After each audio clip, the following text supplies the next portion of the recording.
Cześć kochani, jak zwykle witam Was bardzo serdecznie. Janusz Dąbrowski, gospodarz kanału Barwy Zdrowia, kanału poświęconego rzecz jasna szeroko pojętej profilaktyce zdrowotnej, wszystkiemu temu, co służy naszemu zdrowiu, sprawności, tak zwanemu dobrostanowi. Zawsze powtarzam od wielu, wielu lat na różnego rodzaju szkoleniach, czy w moich książkach, czy w artykułach zamieszczanych w internecie, że podstawą wszystkiego jest informacja. Przecież nawet nasze ciało zostało zbudowane na podstawie pewnej informacji. O, przepraszam bardzo, że tutaj za jakieś zakłócenia techniczne, że tak powiem, jakieś cienie mi zachodzą. Nie umiem tego akurat czasami opanować. Takie dziwne różne historie przeszkadzające, no ale mam nadzieję, że przekaz będzie odpowiedni. Przekaz odkwaszaj się, a to jest jedna sprawa. Natomiast w tytule zakwaszenie, podobno mit. Zakwaszenie to jest kłamstwo, to jest bzdura, to jest naciąganie. Ci wszyscy, którzy mówią, tak jak ja na przykład, bierz pewne suplementy odkwaszające, to mówią bzdury. Wystarczy racjonalnie się tylko odżywiać i to wystarczy, bo zakwaszenie nie istnieje. Medycyna nie zna takiego pojęcia. To znaczy, nie udowodniono, że to zakwaszenie istnieje, nie udowodniono, że zakwaszenie powoduje masę chorób i tak dalej. Takie po prostu bzdury głoszone przez ludzi, którzy o tym nie mają zazielonego nawet pojęcia. Posłuchajcie, przepraszam za ostry język, ale tutaj należy w końcu pozbyć się jakichś dyplomatycznych stwierdzeń, dlatego że tacy ludzie jak ja, tak zwani odkwaszeniowcy, są często bombardowani bez żadnego, ale bez pardonu. Zarzuca nam się brak wiedzy, głupotę często, naciąganie ludzi i tak dalej, i tak dalej. Więc jeżeli ktoś po prostu wywołuje wojnę, no to będzie ją miał. No i sprawa prosta. Tym bardziej, że akurat ten temat znam, myślę, że całkiem nieźle. Studiuję go od wielu, wielu lat i jestem praktykiem. I teraz, a praktyka weryfikuje teorię, bo jeżeli w takim razie stosuję to, co stosuję i polecam już naprawdę tysiącom ludzi, i tysiące ludzi zetknęło się z moją osobą, bo przez ostatnie mniej więcej 12 lat, był taki czas, że przez 6 czy 7 lat raz przynajmniej w miesiącu spotykałem się na różnego rodzaju szkoleniach, a to było często częściej. No więc zakładając, że 5 lat razy 12 miesięcy, 60 miesięcy, to było jakieś 70-80 miesięcy po 200 ludzi na jakichś szkoleniach, prelekcjach, to jest kilkanaście tysięcy ludzi przeszło, niezależnie od audycji internetowych. I wielu z tych ludzi zastosowało to, co my mówimy, między innymi ja i wielu innych prelegentów, którzy występują. Prowadzimy taki kompleksowy program zdrowia i na nich to podziałało rewelacyjnie, nawet w przypadku ciężkich chorób, czyli to jest RZS, reumatoidalne zapalenie stawów, czy dna moczanowa, czy nadwaga, otyłość, czy cukrzyca typu 2, a nawet cukrzyca typu 1. W wielu przypadkach to się cofa. Czy no wiele innych rzeczy, tak zwanych chorób cywilizacyjnych, rewelacyjnie. Dziewczyny, które nie mogły zajść w ciążę, zaszły w ciążę, ale mąż i ona musieli zastosować akurat taką specjalną kurację przez 2-3 miesiące. Więc po owocach poznacie ich i tak dalej. Natomiast dlaczego został wywołany ten temat? Bo zacząłem się nieco wkurzać, bo znowu trafiam na artykuły i to zamieszczane no, w pewnych charakterystycznych miejscach, zaraz wam to pokażę, artykuły, gdzie są po prostu treści kompletnie nie do przyjęcia. I teraz przykładem takiego artykułu, jednego z wielu, jest artykuł, zaraz już wam to udostępniam. Jest artykuł Zakwaszenie organizmu, prawda czy mit? Autorką tego artykułu jest pani magister Klaudia Wiśniewska. Przejdźmy na koniec. Konsultacja merytoryczna, doktor nauk medycznych Magdalena Białkowska. I ja zastanawiam się, słuchajcie, nad jedną rzeczą. Dlaczego oni tego nie wiedzą? Oni, domyślacie się, kto? No właśnie ci, którzy piszą takie, przepraszam, dyrdymały.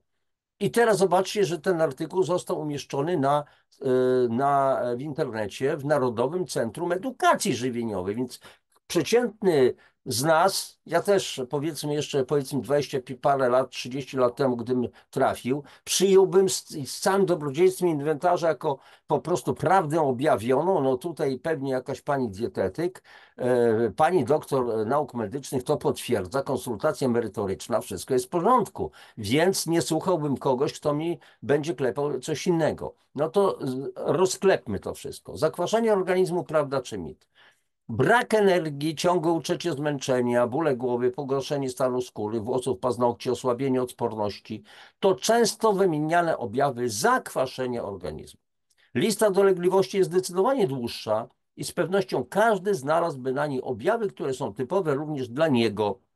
Lekarstwem na wszelkiego rodzaju dolegliwości jest stosowanie odpowiedniej odkwaszającej diety lub wspomaganie się stosowną suplementacją.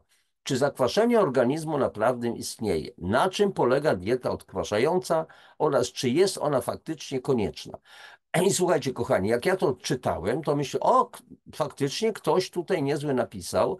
Dobra, dobra, co będzie dalej, ale ja już jestem podejrzliwy, bo w takim na przykład takie strony internetowe Narodowe Centrum Edukacji Żywieniowej, to tam pracują lub współpracują z tym centrum ludzie odpowiednio sprofilowani, czyli ci, którzy już pokończyli dietetykę u pewnych profesorów, którym się już nie chce uczyć, tak mniemam przynajmniej, nie chcę ich obrażać, i oni mają już po prostu spaczone nieco mózgi. I teraz popatrzcie. Aby odpowiedzieć na nurtujące pytania dotyczące zakwaszenia organizmu, należy skupić się na kilku faktach związanych z równowagą kwasowo-azotową w naszym organizmie oraz dowiedzieć się, jaki charakter mają płyny znajdujące się w naszym organizmie. Czy można zmienić ich pH? pH, czyli potencja hydrogenii, potencjał jonów wodorowych, bo to jony wodorowe H+, decydują o stopniu zakwaszenia wszelkich cieczy. Jeśli tak, to w jaki sposób? Proponujemy zacząć od podstaw, czyli od skali pH. Pozwala ona na ocenę kwasowości i zasadowości wybranych roztworów na podstawie obecnych w nich jonów wodorowych, jeszcze raz powtórzę, i jony OH, tak zwane, a więc na przykład jeżeli weźmiemy na przykład typową zasadę NaOH, wodorotlenek sodu i na przykład kwas solny HCl, to H+, to są te jony wodorowe, które zakwaszają, a OH z kolei alkalizują. A więc pozwala ona, ta skala pH, na ocenę kwasowości i zasadowości wybranych roztworów na podstawie obecnych w ich jonów, a jej zakres wynosi od 0 do 14. Zgadza się. Roztwory o pH mniejszym niż 7 mają charakter kwasowy, natomiast roztwory o pH większym niż 7 charakteryzuje odczyn zasadowy, czyli alkaliczny. Krew i płyn śródmiąższowy w warunkach prawidłowych charakteryzują się pH lekko zasadowym, którego optymalny zakres zawsze znajduje się między 7,35 a 7,45. Średnie pH krwi to jest 7,365. Średnie. I tutaj dobrze byłoby, żebyście zapamiętali te dwie wartości. 7,35, czyli ten niższy poziom, i 7,45, ten wyższy poziom. Pamiętać należy, że jeżeli pH krwi, nie daj Boże, spadłoby do poziomu 7,1, zaczynają się potężne problemy zdrowotne, 7,0 to już jest śmierć organizmu. Zachowanie odpowiedniego pH krwi zależy od prawidłowego działania układów buforowych w organizmie. Zgadza się. Oraz od mechanizmów regulujących. Zgadza się. Takie jak wentylacja płuc czy czynność nerek. Duży udział w tym procesie odgrywa również układ pokarmowy oraz w mniejszym stopniu układ kostny. I teraz słuchajcie, są dwa pojęcia, kwasica i zasadowica. Kwasica i zasadowica to pojęcia dość często używane przy okazji rozpraw o zakwaszeniu organizmu. Czym tak naprawdę są? Kwasica występuje wówczas, gdy w organizmie gromadzą się w nadmiernych ilościach substancje kwaśne lub w wyniku istotnej utraty substancji zasadowych. Odwrotna sytuacja występuje w przypadku zasadowicy, kiedy to w organizmie gromadzone są substancje zasadowe lub w wyniku znacznej utraty substancji kwaśnych. W takich przypadkach faktycznie dochodzi do zmian w pH krwi. I tu już pierwszy myk zaczyna być niejasny. Dlaczego? Dlatego, że żeby doprowadzić do zasadowicy, to naprawdę muszą być jakieś poważne rzeczy. Żeby doprowadzić do kwasicy krwi, też muszą być naprawdę bardzo poważne zakłócenia mechanizmów. Zaraz będziemy jeszcze o tym mówić. Ale mowa tutaj o zmianach w pH krwi. Należy jednocześnie podkreślić, że kwasica nie ma nic wspólnego z popularnym zakwaszeniem organizmu. Jest poważnym stanem, często zagrażającym życiu. Zgadza się, kwasica jest poważnym stanem zagrażającym życiu. Kwasica, czyli zmiana pH krwi, spadek pH krwi do poziomu 7,1, 7,2, 7,0, kiedy następuje śmierć, jak powiedziałem. Ale jest też tak zwana kwasica metaboliczna niskiego stopnia. I jutro, znaczy w następnej audycji, zajmiemy się tym, pokażę Wam pewną prace naukowe, bardzo poważne, gdzie jest mowa o tak zwanym niskostopniowej kwasicy metabolicznej, latentnej, czyli bezobjawowej, wieloletniej, która nie ma nic wspólnego z zakwaszeniem krwi. A więc pierwszy błąd, jaki popełnia wielu dietetyków, lekarzy, z którymi rozmawiamy na temat zakwaszenia, proszę pana, ale się nie da zakwasić krwi. A kto mówi o zakwaszeniu krwi? Jest mowa o zakwaszeniu przestrzeni międzykomórkowych, czyli tych przestrzeni, w których pływają komórki. Jak ryby w oceanie, słuchajcie, wielokrotnie to powtarzam, jak dziecko w wodach płodowych matki. I teraz pytanie, jaki jest stan tych wód płodowych? Jaki jest stan wód oceanicznych? Jaki jest stan wody w stawie, w której pływają ryby? Jeżeli wypuścimy do tego stawu albo do rzeki ryby, ścieki, to rybki zaczną pływać, będą to nadal pływać, tylko do góry brzuszkami.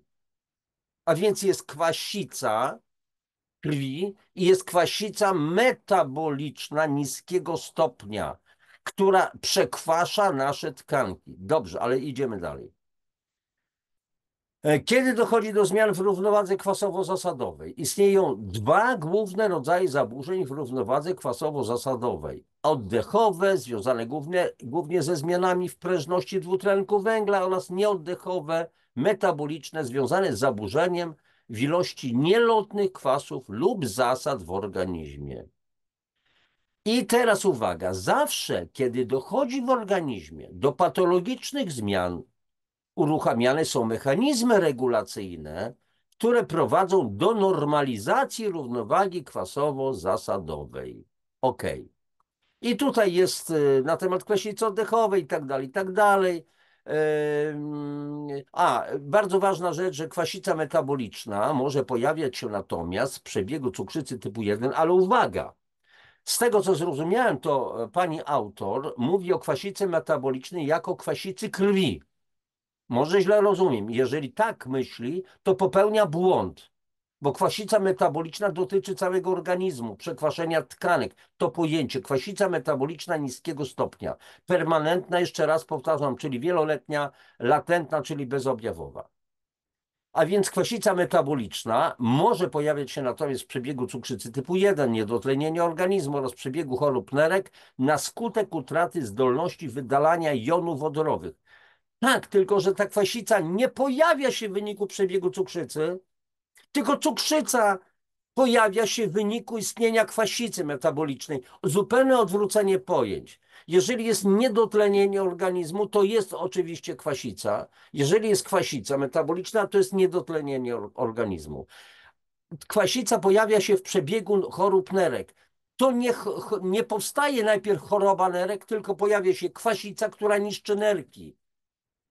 Droga autorko, myli pani kompletnie pojęcia. Kompletnie. Najpierw pojawiają się stany zapalne w wyniku również tej kwasicy metabolicznej, wieloletnie, a później dochodzi do choroby, bo nagle jak po prostu deux ex machina, pojawiła się choroba i ta choroba spowodowała kwasicę. No, może ja źle rozumiem, ale jeżeli źle zrozumiem, to autorko może wyjaśni mi, o co chodzi. I teraz. Z kolei zasadowica oddechowa jest następstwem hiperwentylacji, a zasadowica metaboliczna najczęściej związana jest z chorobami nerek i nadmierną utratą jonów wodorowych.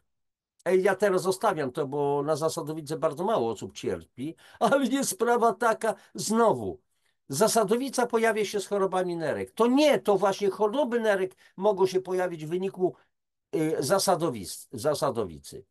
Jak widać, do zmian w równowadze kwasowo-zasadowej, zmian w pH krwi i cały czas jest tu mowa o pH krwi, co jest błędem po prostu, dochodzi praktycznie i wyłącznie w przypadku ciężkich chorób niejednokrotnie zagrażających życiu.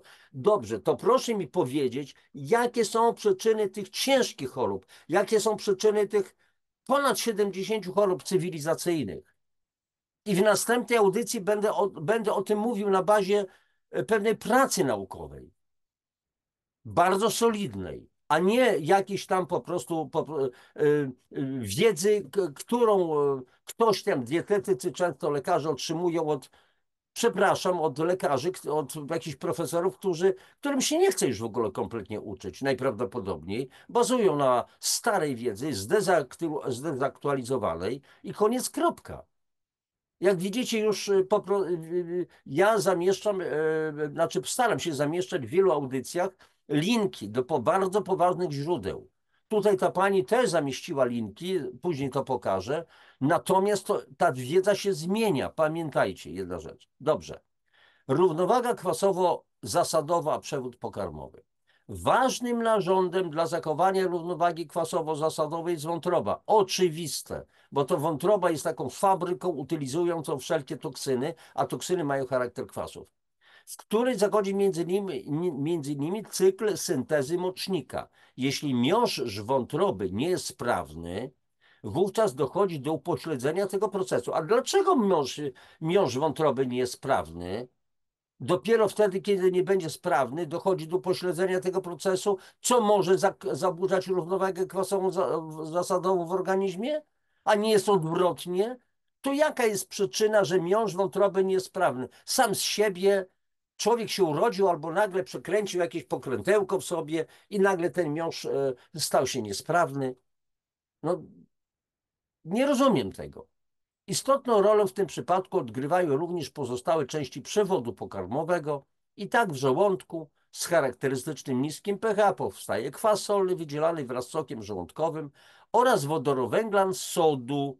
Tak, NaH, a więc na przykład wodorowęglan, czyli kwaśny węglan wodoro, to trzeba rozumieć kwaśny, bo ten wodór, jony H+, jony wodorowe są kwaśne, więc dlatego mówi się wodorowęglan sodu albo kwaśny węglan. Wodoro w tym rozumieniu oznacza kwaśny, który jest wchłaniany do krwi. Wydzielina gruczołów, błony śluzowe jelita cienkiego oraz trzustki, a co za tym idzie treść wypełniająca światło jelita ma charakter zasadowy. Tak, trzustka wytwarza silnie zasadowe enzymy, które trafiają do dwunastnicy z żołądka, bardzo kwaśna papka, a więc żołądek, jeżeli jest dochodzi do akcji trawienia w żołądku białek, podcięcia na krótkie odcinki, czyli na aminokwasy, to wówczas pH żołądka z tak zwanego pH spoczynkowego rzędu 4,5, 4 spada na 1,5, 1, 2, czyli bardzo silne kwasy, potężne kwasy, i wówczas ta kwaśna potężnie papka trafia z żołądka do dwunastnicy, ale w dwunastnicy zaczyna się tam trawienie alkaliczne przy pomocy enzymów silnie zasadowych, których zadaniem jest neutralizowanie tej kwaśnej potwornie papki, bo ona inaczej by zniszczyła jelito. Żołądek jest zabezpieczony przed samotrawieniem w wyniku działania tych kwasów, natomiast jelito już nie. Dlatego jest w wyniku działania trzustki, jeszcze raz powtarzam, są podawane enzymy zasadowe trzustkowe do dwunastnicy, zaczyna się tam trawienie alkaliczne i dopiero po tym wszystkim pokarm trafia do jelita, gdzie z jelit jest poprzez kosmki jelitowe, takie drobne, takie paluszki, nazwijmy to, wypustki. Na 1 mm² jest około 30-40 takich kosmków jelitowych i jest to ten pokarm wchłaniany, o ile oczywiście jest prawidłowo strawiony. Zmiany w tym obszarze, czyli w obszarze jelita cienkiego, powodowane są przez utratę treści żołądkowej, na przykład wymiotów, które prowadzą do zmniejszenia ilości kwasu solnego i powodują zasadowicę. Z kolei utrata treści jelitowej, na przykład poprzez biegunkę, sprzyjać będzie pojawieniu się kwaśnicy, czyli obniżenia, zmniejszenie ilości jonów OH, więcej jonów H+, no i jest po prostu ta wydzielina kwaśna. Dobrze. Teraz równowaga kwasowo-zasadowa, przemiana materii. Jony wodoru H+ powstają w organizmie każdego dnia jako kwaśne produkty metaboliczne, których ilość może się faktycznie zwiększać w warunkach diety wysokobiałkowej. Absolutnie. Białko zakwasza. Przebiałczenie jest niedobre. Udział w usuwaniu jonów wodorowych mają odpowiednie bufory w naszym organizmie. Zgadza się. Bufor białczanowy, bufor węglowy, bufor wapniowy, jak dobrze pamiętam, które zapobiegają pojawieniu się sytuacji patologicznych. Istnieją również szczególne sytuacje, kiedy zwiększa się ilość substancji kwaśnych w organizmie. Przykładem może być podejmowanie wysokiej aktywności fizycznej, podczas której spalanie glukozy w warunkach niedoboru tlenu prowadzi do powstania kwasu mlekowego oraz głodzenie lub cukrzyca. Dobrze, tylko że cukrzyca jest czymś spowodowana, a nie cukrzyca powoduje zakwaszenie organizmu. Kiedy to na skutek zwiększonej mobilizacji tłuszczów i zwiększenia tworzenia wolnych kwasów tłuszczowych powstają w organizmie kwas acetooctowy i beta-hydroksymasłowy. Wszystko to jest prawdą. Jednakże w takich sytuacjach organizm w warunkach prawidłowego pH krwi jest sobie w stanie poradzić. I tu jest, słuchajcie, kompletne znowu nieporozumienie, niezrozumienie u pani autorki. Dlaczego? Dlatego, że nawet w przypadkach bardzo poważnych schorzeń, czy cukrzyca typu 1, czy cukrzyca typu 2, czy nowotwory, obojętnie, pH krwi zawsze będzie miał odczyn zasadowy. Musi dojść do katastrofy, żeby ten odczyn zasadowego, przypominam, 7,35, 7,45, średnio 7,365, zaczął spadać do wartości tych mniejszych, później przeszedł na 7,3, na 7,2, 7,1, koniec, zawał i 7,0, śmierć organizmu. To są szczególne przypadki. Dlaczego krew ma odczyn zawsze alkaliczny? Dlatego, że faktycznie w organizmie istnieją mechanizmy, które bronią tej alkaliczności krwi. I organizm będzie dostarczał do krwi wszelkie składniki alkaliczne, zasadowe. Jeżeli już nie starcza mu mocy buforów, a bufory są to, słuchajcie, jak nasze bankomaty. W każdej chwili możesz pójść i wziąć kasę. Tylko pytanie, czy weźmiesz tą kasę kiedyś na koncie, nie masz nic? Przecież trzeba zasilać organizm, trzeba zasilać bankomat kasą, pieniędzmi. Muszą być wpływy na nasze konto, inaczej bankomat nie wypłaci, niezależnie od zablokowania ewentualnie karty. Prosta sprawa, czyli jeżeli nie dostarczamy do organizmu pożywienia, w którym wszystkie są minerały, witaminy, polifenole i tak dalej, i tak dalej, i tak dalej, ale w naszym przypadku przede wszystkim minerały, to organizm nie będzie miał wystarczającej ilości tych minerałów i wiecie, co będzie robił? Będzie podkradał te minerały z włosów, z zębów, z paznokci, z kości, z mazi stawowej, z chrząstek. Tam będą ubytki. Tam będą ubytki, bo krew ma być alkaliczna, czyli zasadowa. pH 7,365 to jest ta średniówka. No więc jednakże w takich sytuacjach organizm w warunkach prawidłowego pH krwi jest sobie w stanie poradzić. pH krwi będzie prawidłowe, ale w organizmie już nie ma, już wyczerpały się bufory. Już się bufory wyczerpują i trzeba zacząć niszczyć organizm. Dobrze. Wpływ diety na pH krwi. Słuchajcie, znowu się emocjonuję, bo mnie to rusza. No nie ukrywam, rusza jak piorun. Więc niektórzy z Was mogą się irytować na moje irytacje, ale mam nadzieję, że nie będziecie tego robić. Zaburzenia związane z równowagą kwasowo-zasadową oraz w konsekwencji zmianą pH krwi wynikają z ciężkich, poważnych chorób i procesów patologicznych zachodzących w naszym organizmie. Słuchajcie, no co za bzdura. Zaburzenia związane z równowagą wynikają z ciężkich, poważnych chorób i procesów patologicznych. To ciężkie i poważne choroby i procesy patologiczne wynikają z zaburzeń związanych z równowagą kwasowo-zasadową. Czego tu można nie rozumieć? Ja nie mówię do was, bo słuchajcie, kochani, macie prawo nie rozumieć, bo nie siedzicie w tych tematach. To dlatego ja robię tę audycję. Ale pozorni fachowcy tego nie rozumieją. Są badania i kompletne niezrozumienie tego wszystkiego. Odwrotnie zupełnie jest. Zupełnie odwrotnie. A więc w organizmie, a należy pamiętać, że w organizmie ludzkim działają silne mechanizmy kompensacyjne, które zapobiegają powstawaniu kwasicy lub zasadowicy. I co? Kompensacyjne, jak nie dolejesz do samochodu, do zbiornika benzyny, to nie pojedziesz. Jak silnik nie dostanie oleju, to się zatrze i samochód nie pojedzie. Brakuje składników. Jeżeli brakuje na przykład odpowiedniej gamy minerałów, to trzustka nie będzie prawidłowo pracować i nie będzie wytwarzać enzymów odpowiednim stopniu alkaliczności. Nie będzie w związku z tym prawidłowe trawienie.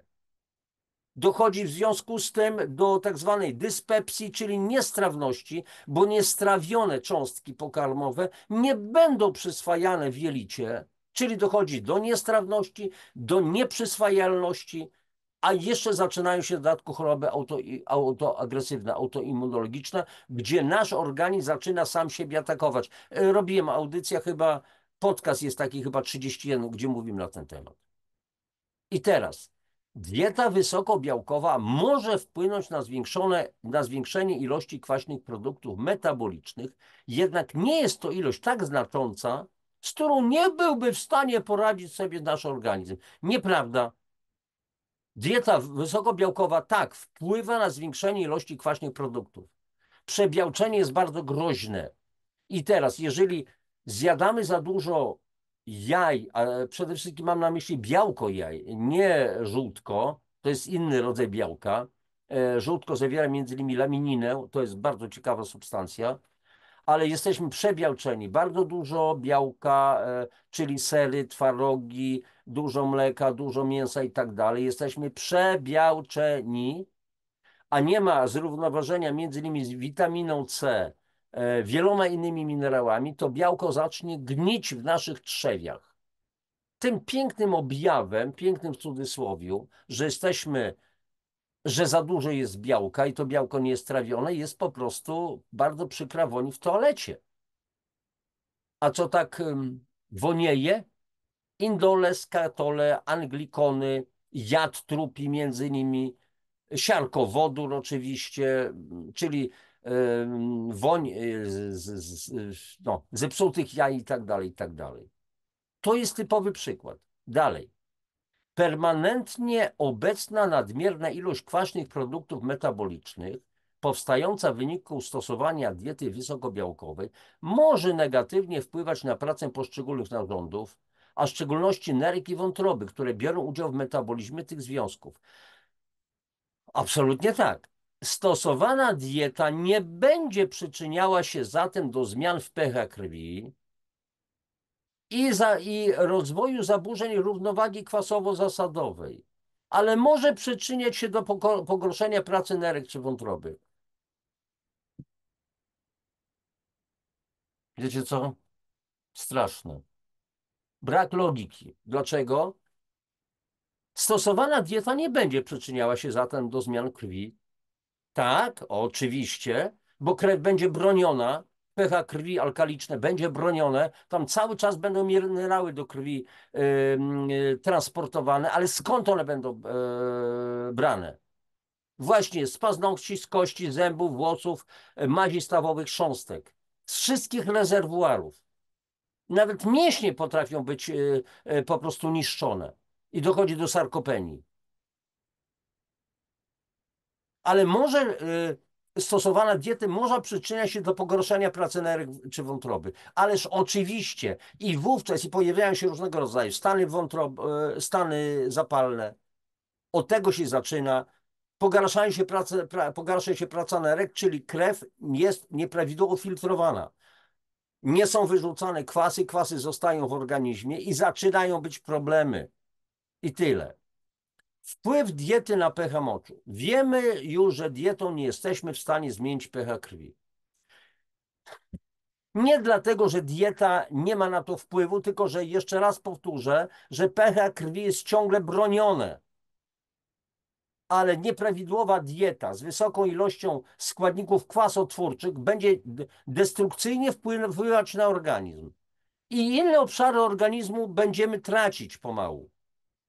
Ale stolica nasza będzie broniona za wszelką cenę. Już cały kraj jest zajęty przez zielone ludziki, bo głupio żeśmy postępowali, a wszystkie siły są skupione do obrony stolicy. Możemy jednak wpływać na zmiany pH w naszym moczu. Jego odczyn może być obojętny, kwaśny, a także zasadowy. I po części wpływać mogą na to produkty, które spożywamy każdego dnia. Należy pamiętać, że oprócz pożywienia na pH moczu mogą mieć wpływ również infekcje choroby układu moczowego. Ale słuchajcie, mocz, którego pH badamy, to po co w ogóle do laboratorium nosimy poranny mocz? Po co to badamy? Po to, że między innymi stwierdzić ilość tam ciał ketonowych, tegoś tamtego i badamy pH. I zgodnie z normą medyczną pH to jest od 4,8 do 8, tak prawdę mówiąc. I teraz jest sprawa taka, że to jest absolutna bzdura, dlatego że w jednej z audycji mówiłem, jaka jest, co na ten temat tej normy medycznej. To jest norma statystyczna, badane pH moczu na podstawie tysięcy wyników badań ludzi chorych. No jak to może, a gdzie jest norma fizjologiczna? A to normą fizjologiczną jest to, żeby mocz miał odczyn lekko zasadowy i sprawa załatwiona. Dalej. Produkty spożywcze są źródłem wielu składników mineralnych o różnym stopniu przyswajalności. Do głównych pierwiastków o charakterze kwasotwórczym znajdujących się w żywności zaliczyć możemy chlor, siarkę, fosfor, prawda? Pierwiastki zasadotwórcze to przede wszystkim wapń, potas, magnez i sód. Oczywista prawda. Należy mieć na uwadze także, że zmiana pH moczu na zasadowy wcale nie musi być korzystna, ponieważ wówczas zwiększa się ryzyko infekcji układu moczowego. Nie, nieprawda. Wspomniany przeze mnie już wcześniej lekarz, były ordynator Świętokrzyskiego Centrum Reumatologii, jak wszedł na ten cały program, nasz kompleksowy program zdrowia, zrobił badanie wśród pacjentów. Kazał swoim lekarzom, pielęgniarkom przeprowadzić badanie. Nie pamiętam, ile tam było tych pacjentów, kilkudziesięciu. I oni byli zdumieni, że ci, którzy brali specjalne minerały, takie balansujące, okazało się, że jak zrobiono posiew, tam próbki bakteriologiczne i tak dalej, to okazało się, że u osób, które miały pH porannego moczu, odkwasiły się, tych bakterii było bardzo mało, a tam, gdzie były organizmy zakwaszone, czyli moc był bardzo kwaśny, o niskim pH, okazało się, że tam kultury bakteryjne dosłownie kwitły. W środowisku zasadowym zdecydowanie chętniej rozwijają się drobnoustroje. Doprawdy, to po co nam się każe na przykład myć mydłami zasadowymi? Mydło jest zasadowe, nie jest kwaśne. Dlaczego się poleca kąpiele w słomie owsianej, jęczmiennej, dodawanie soli na przykład do wody, dodawanie sody NaHCO3, czyli kwaśny węglan sodu, czyli wodorowęglan sodu. Po co mamy się kąpać w alkalicznej kąpieli? Rozumiecie coś z tego, kochani? Słuchajcie, nie chodzi o to, że że macie mieć już wiedzę na ten temat. Tą wiedzę ja teraz wam dostarczam. Możecie uznać, że ja się mylę, że mówię bzdury. Weźcie to na zdrowy chłopski rozum, bo jesteście myślącymi ludźmi. Jeżeli dostarczam tylko ewentualnie wiedzy, to trzeba sprawdzić, zweryfikować. Możliwe, że Dąbrowski plecie bzdury, ale macie, jeszcze raz powtarzam, własne rozumy, czujecie to wewnętrznie, bo prosta logika podpowiada. Nieraz mówimy, kurczę, weź stopy, weź kąpiel dla stóp, zrób w sodzie, w tym soli lub w sodzie. A po co? No to będzie, Boże, będziemy odkwaszać i tak dalej. Dalej. Wskaźnik PRAL. Wskaźnik PRAL z angielskiego PRAL, Potential Renal Acid Load, został stworzony na podstawie wpływu spożycia poszczególnych produktów żywnościowych na odczyn moczu. Na jego podstawie określono potencjalną zdolność obciążania kwasem nerek.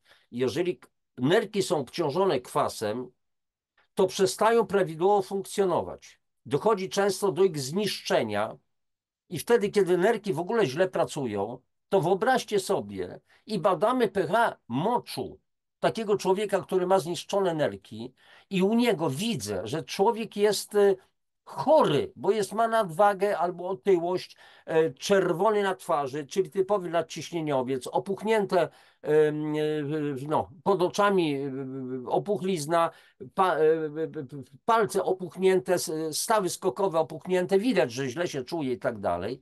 I on ma zasadowy odczyn moczu. Papierki lakmusowe są granatowe. Ja od razu wiem, że on ma po prostu już problem z nerkami. Bo przeciętny, powiedzmy zdrowy człowiek, jeżeli nasiusia na papierek lakmusowy, o, mam tutaj takie papierki, mam nadzieję, że to będzie widoczne. A więc jest sprawa taka, jeżeli przeciętnie zdrowy człowiek posiusia na papierki, to często ma te wskaźniki, te papierki mają taki kolor żółtawo-zielony. Ja wiem, on jest cholernie zakwaszony, ale jednocześnie nerki mu pracują.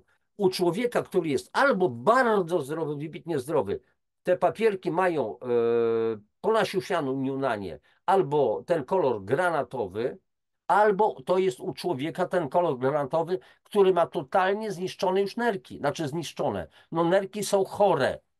Wówczas nerki źle, nieprawidłowo oczyszczają krew z zanieczyszczeń, wyrzucają zasady amonowe, amoniak, mocz wówczas jest cuchnący. No, już nie mówię o desusach, czyli naszej bieliźnie, jeżeli gdzieś tam zostaje trochę tego moczu, powiedzmy, na bieliźnie i tak się nie zmienia tych desusów, czyli po prostu tych naszych majteczek i tak dalej, no to wiadomo, co się dzieje. A w organizmie, a więc są wyrzucone zasady amonowe, a w organizmie zostają kwasy i dalej czynią swoją destrukcję. Więc tak, skala PRAL uwzględnia zawartość białych składników mineralnych, ich średnią biodostępność i jednocześnie metabolizm siarki oraz wydalane wraz z moczem kwasy organiczne. Produkty o ujemnym wskaźniku mają charakter zasadowy, natomiast produkty o dodatnim wskaźniku mają charakter kwasowy. Produkty o wskaźniku równym 0 są definiowane jako neutralne. Mleko i produkty mleczne, produkty zbożowe, ryby i owoce morza oraz mięso i jego przetwory definiowane są jako produkty o charakterze kwasowym, prawda? Natomiast większość warzyw i owoców oraz soków uznawane jest za produkty o charakterze zasadowym. Neutralne są natomiast oleje roślinne. No i teraz pominiemy pewne treści, bo to są nieistotne. I teraz jest sprawa taka. Jeśli boimy się, że spożywamy zbyt duże ilości produktów zawierających pierwiastki kwasotwórcze i może to negatywnie wpłynąć na organizm, wystarczy zastosować prosty zabieg. Należy zmniejszyć ilość białka, jednocześnie zwiększyć ilość warzyw i owoców każdego dnia, aby dołączać je do każdego posiłku. Ha, ha, ha. Owszem, jest tu prawda, ale część prawdy nie stanowi całości prawdy. Po prostu. Troszeczkę prawdy, troszeczkę przeinaczeń i zaczyna być kołomyja. Otóż słuchajcie Państwo, jeżeli organizm jest silnie zakwaszony, to naprawdę trzeba byłoby nad nim popracować. Wiecie, na jak długo zmienić dietę z kwasotwórczej, czyli zmniejszyć ilości mięsa, nabiału i tak dalej, a zwiększyć ilość zjadanych warzyw przede wszystkim 8-9 miesięcy, co najmniej pół roku. To nie jest takie proste. Potrzebne w dzisiejszych naszych warunkach, warunkach potężnych stresów. Przecież my bombardowani na przykład jesteśmy informacjami negatywnymi. Tu wojna, tu pożary, tu po prostu no, gorąco, 35 stopni i tak dalej, i tak dalej. Tu kogoś zabili, tam kogoś przejechali i tak dalej. To wszystko na nas wpływa.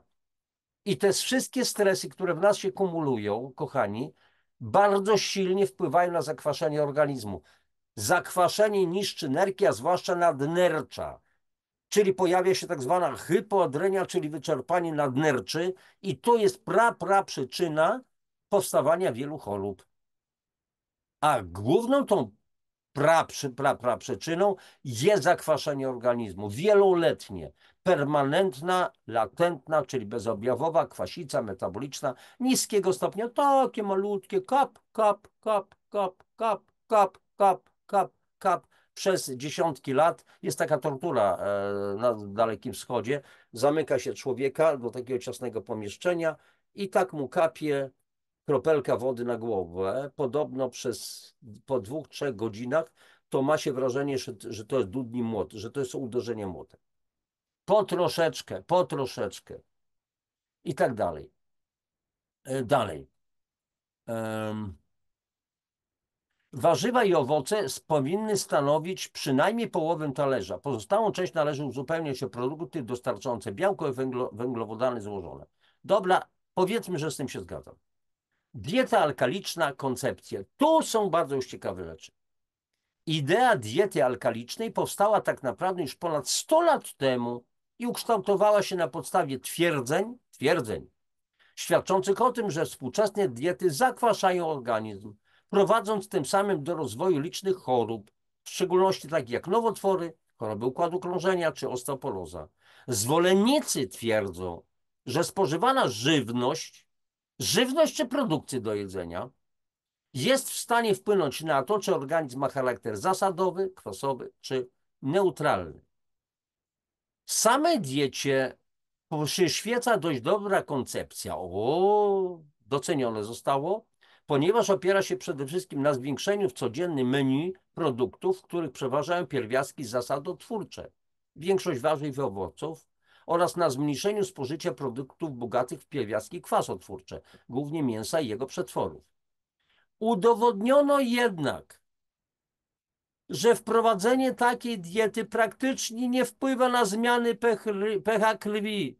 Boże święty, znowu, nie chciałbym znowu wracać do moich argumentów, ale na Boga, bo może po prostu przypomnieć tylko, bo mogliście coś tam pominąć.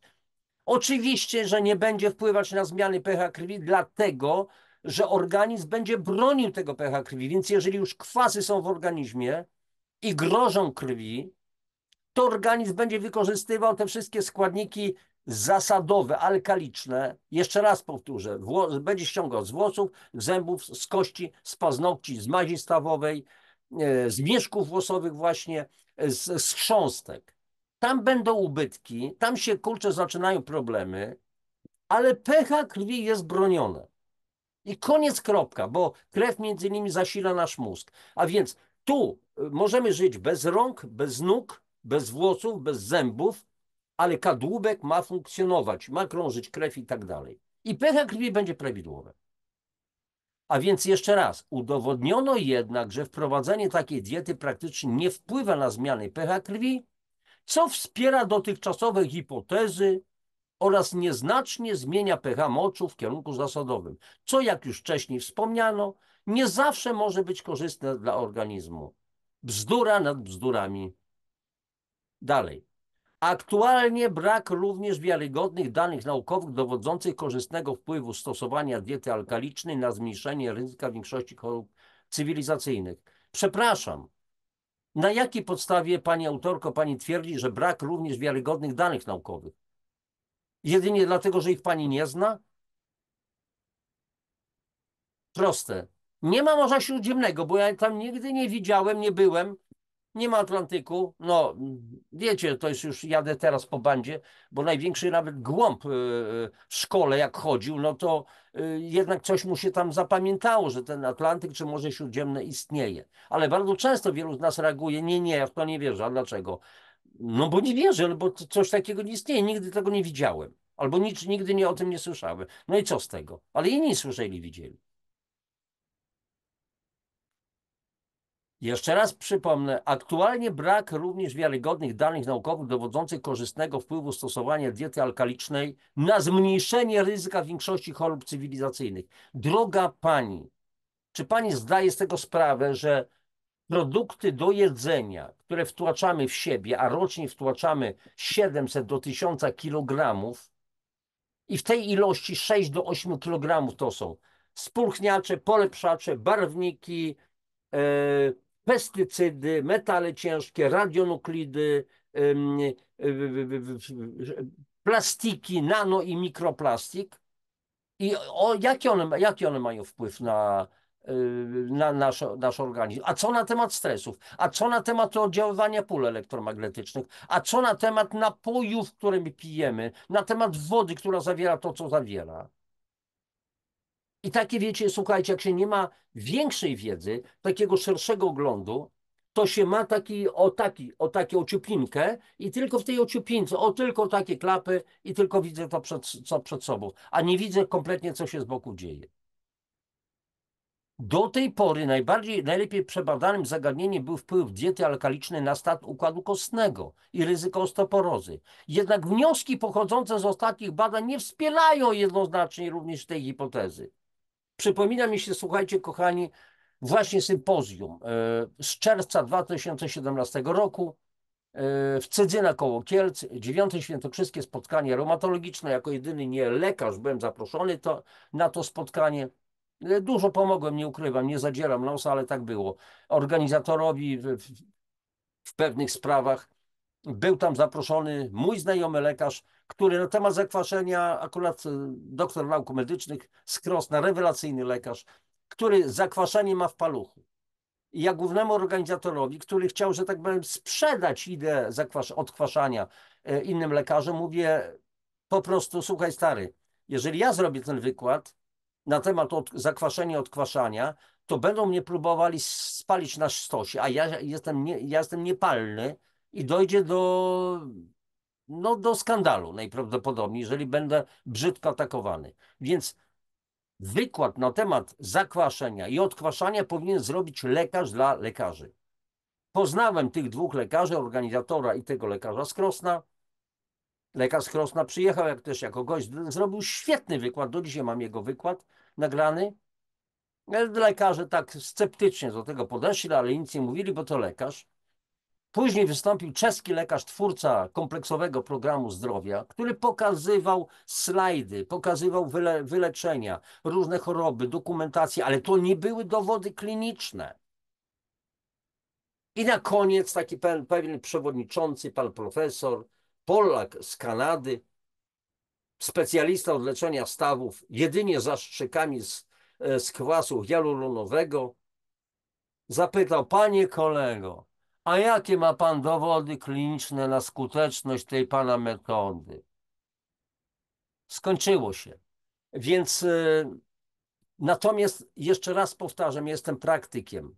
Lekarz czeski, który jest twórcą tego kompleksowego programu zdrowia, ma tysiące, dziesiątki tysięcy skutecznych wyleczeń, nie wiem, samouzdrowień. Dać organizmowi szansę.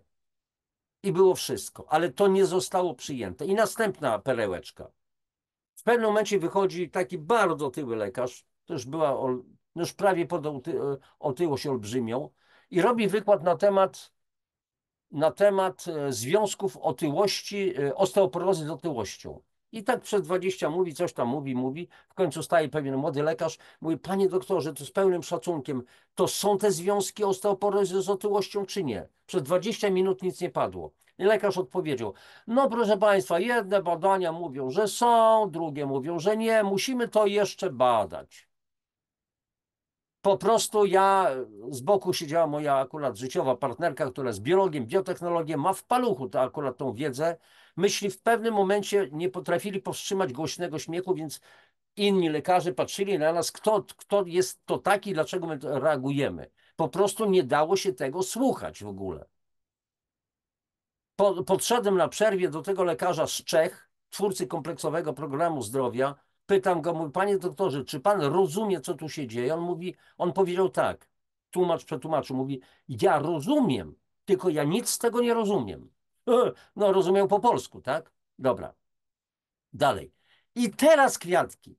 Najbardziej niebezpiecznym elementem związanym z zakwaszeniem organizmu i dietą alkaliczną wydaje się marketing zbudowany wokół tych zagadnień. Promowana jest nie tylko idea samej diety, o której możemy przeczytać w specjalnie wydanych w tym celu książkach. Dąbrowski wydał książkę, czego mogłeś jeszcze nie wiedzieć o zakwaszeniu organizmu i skutecznym odchudzaniu. Wpluć się w to niecny ten spisek, ten spisek mający na celu wyrwanie wam kasy z kieszeni. Promowana jest nie tylko idea samej diety, o której można przeczytać specjalnie w danych w tym celu książkach oraz na łamach kolorowych czasopism, obejrzeć filmy, o właśnie oglądacie teraz film. Prawdę w końcu będziecie wiedzieli, kochani, że zakwaszenie nie istnieje. Obejrzeć filmy czy przewertować dedykowane strony internetowe.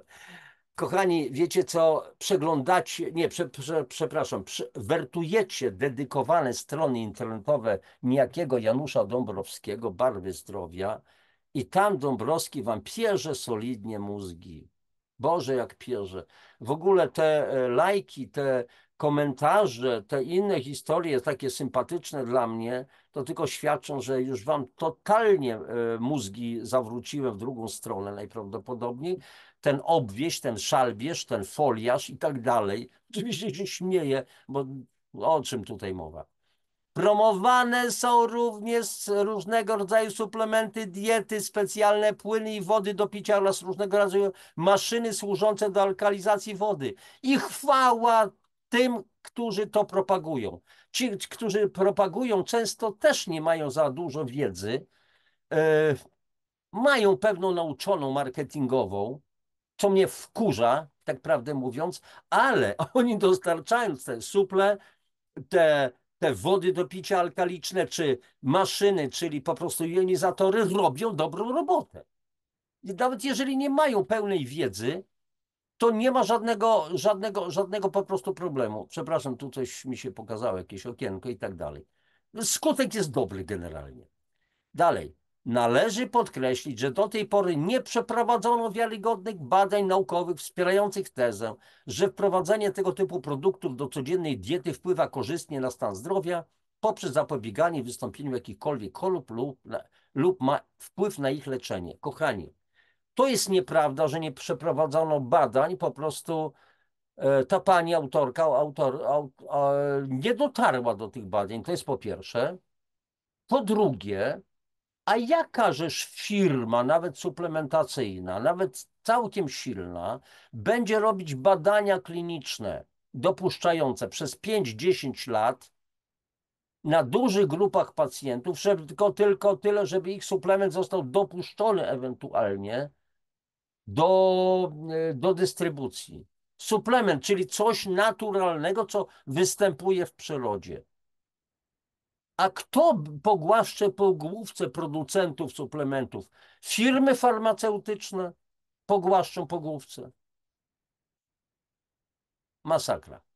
Dieta alkaliczna. Stosować czy nie stosować? W obliczu braku jednoznacznych wyników badań, nieprawda, nie ma, nie ma braku jednoznacznych wyników badań, jest masa badań i następna audycja będzie między innymi o tym, dotyczących wpływu stosowania diety alkalicznej na organizm człowieka i stan zdrowia, nie można z pełną odpowiedzialnością polecić tego modelu żywienia. Niech pani autorka to sobie poleca, co poleca, a Janusz Dąbrowski poleca. Polecam wam, kochani, dietę alkaliczną. Jak najwięcej owoców, warzyw, suplementy, które mają zalkalizować organizm. Przypomnę, mam ponad 70 lat.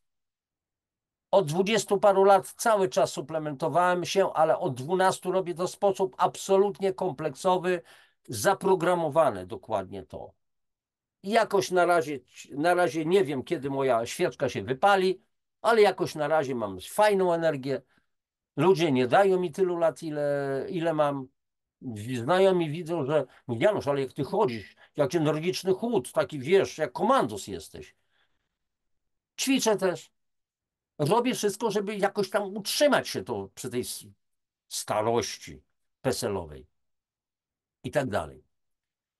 I teraz co mówi dalej autorka? Można spróbować wykorzystać pewne jej elementy tej diety alkalicznej, takie jak zwiększenie ilości warzyw i owoców w diecie, zmniejszenie ilości mięsa i jego przetworów, natomiast całkowite wyłączanie niektórych grup produktów spożywczych, takich jak mięso, ryby czy produkty zbożowe, w przypadku prawidłowo zbilansowanej diety nie ma żadnego uzasadnienia. Konia z rzędem temu, kto mi powie, co to jest prawidłowo zbilansowana dieta. Co to znaczy? I przeciętny Polak, pani Kowalska, pan Kowalski są w stanie zbilansować prawidłowo swoją dietę. Nie chcę tego dalej rozkminiać. Korzystanie z suplementów diety, które mają potencjalnie odkwaszać organizm oraz korzystanie z różnego rodzaju urządzeń wpływających na zawartość jonów w wodzie, wydaje się, to jest taki eufemizm, wydaje się, niech się pani wydaje, pani autorko, wydaje się nieskuteczne i nieuzasadnione ekonomicznie. Rodzaj spożywanej żywności nie będzie miał również wpływu na pH krwi. O tym już mówiliśmy, nie chcę tu się powtarzać. A ocena pH moczu wcale nie musi świadczyć o prawidłowości stosowanej diety. Dotychczasowe korzyści wynikające ze stosowania diety alkalicznej związane są przede wszystkim ze zwiększeniem ilości warzyw i owoców. Na Boga, a co w takim razie z tych owoców i warzyw mamy? Co mamy? Jakie efekty daje ta dieta oparta o warzywa i owoce? Wiarę w zakwaszenie polecamy więc zmienić po prostu na wiarę w prawidłowe odżywianie.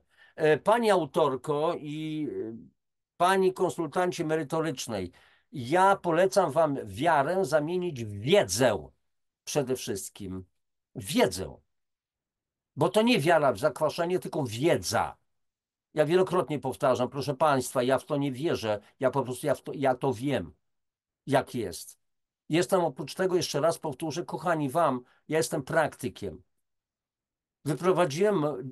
Ja wyprowadziłem, no dzięki mnie, dzięki tej wiedzy, którą otrzymałem od wielu polskich lekarzy, polskich naukowców, ale nie tylko, niemieckich, rosyjskich przede wszystkim, ale wielu innych, bo jeżeli nawet się z niektórymi nie spotykałem bezpośrednio na różnego rodzaju wykładach, warsztatach, szkoleniach, to korzystam z wiedzy świata. W internecie tego jest mnóstwo. Następna między innymi audycja też będzie o tym, a zresztą jak widzicie moje audycje na temat nowotworów, to widzicie, że daję linki konkretnie do bardzo poważnych opracowań naukowych, które mówią, że rak bazuje na zakwaszeniu i na niedotlenieniu. Będziemy jeszcze o tym mówić. Więc wiarę w zakwaszeniu polecamy więc zamienić po prostu na wiarę w prawidłowe odżywianie. A przy okazji, pani autorko, a co to jest prawidłowe odżywianie? Może mi pani wyjaśnić? Bo pani nas zostawia z tym, proszę się prawidłowo odżywiać. Ale co to znaczy? Ja rozumiem, że w jednym artykule trudno o tym pisać, no więc następny artykuł powinien być na temat prawidłowego odżywiania. Kochani, na tyle teraz. Nie wiem, jak dużo czasu już upłynęło, bo tu chyba, może to prawie godzina będzie, rozpędziłem się. Hasełko, odkwaszaj się. Odkwaszaj się. Co znaczy odkwaszaj się? To znaczy pij czystą wodę, jak najwięcej, zwłaszcza wtedy, kiedy są pały. Jedz więcej warzyw. Postaraj się zażywać ruchu trochę. Nie przemęczaj się fizycznie, bo wszelkie siłownie po 2 godziny, 5 razy w tygodniu to już jest zabójstwo, ale wystarczy kilka minut porannej gimnastyki, 4-5 minut wolnej, takiej rozluźniającej, relaksacyjnej. To może być taniec, to może być pływanie, to są spacery, to jest jazda rowerem. Praktykuj to, to już będzie dobry krok. Jeżeli do tego dorzucisz wyrzucenie nadmiaru wysokobiałkowych produktów z pożywienia, z produktów do jedzenia, czyli wyeliminować częściowo mięso, wyeliminować za duże ilości twarogów, serów, mleka, wyeliminować czy ograniczyć spożycie cukru, a cukier to nie jest tylko cukier do herbaty czy do kawki, ale wszędzie spotykany. To są soczki, to są ponczusie, to są ciasteczka, to są cukiereczki, to są różnego rodzaju inne łakocie. To już będzie dobry krok. Jeżeli do tego dołożyć suplementy odpowiednie, to już będzie bardzo dobry krok. I to odkwaszanie, słuchajcie, naprawdę nie następuje tak szybko, bo ja znam to z autopsji. Na sobie, na innych. Różne są przyczyny. Człowiek waży 120 kg i dziwi się, że on przyjmuje tam odpowiedni preparat po 12 na przykład kapsułek dziennie. Już miesiąc upłynął, się jeszcze nie odkwasił. Mówi, człowieku, bo ty masz przez pierwsze 2-3 tygodnie wziąć po 40 sztuk, a nie po 12. Tak jakbyś chciał potężną hałdę ziemi przewieźć małą taczką twojego synka. Taką, wiecie, maluśką taczką. I ładować tą hałdę szpadelkiem tym dziecinnym. No nie da się, no proste. Dobra, słuchajcie, kochani. Prawda czy fałsz? Zakwaszenie? Wysłuchaliście moją wersję, która jest jedyną prawdziwą i koniec. No. Żartuję sobie. Jeszcze raz powtórzę, nie mam pretensji do ostatecznej prawdy. Niech każdy ma swoją prawdę. Wy też możecie robić, co chcecie. Macie wolny wybór. To wy podejmujecie wszelkie decyzje. Uwierzyć waszemu gospodarzowi na tym kanale, czy też nie uwierzyć. To już nie moja sprawa. Ja podaję informacje, a waszym zadaniem jest ewentualnie albo przetrawić, albo nie przetrawić, przyjąć w całości, odrzucić w całości, przyjąć część. Bądźcie wolni w tym. Jeżeli audycja się wam podobała, z moimi wybuchami emocjonalnymi, rzecz jasna, i z moją ironią, czasami złośliwością, bo no, taki charakter mam, no, co poradzę, no. Panie Boże, jakim mnie stworzyłeś, takim mnie masz, już tu się nic nie zmieni chyba. Oczywiście kpię. Więc jeżeli się ta audycja podobała, to proszę Was o subskrypcję, o lajki, o przekazywanie, zwłaszcza swoim znajomym, z pytaniem: słuchaj, stary, wiesz co, mam kociokik w głowie, a co ty o tym sądzisz? Przesyłajcie to, proszę. Trzymajcie się, papatki. Do następnego spotkania. Miłego.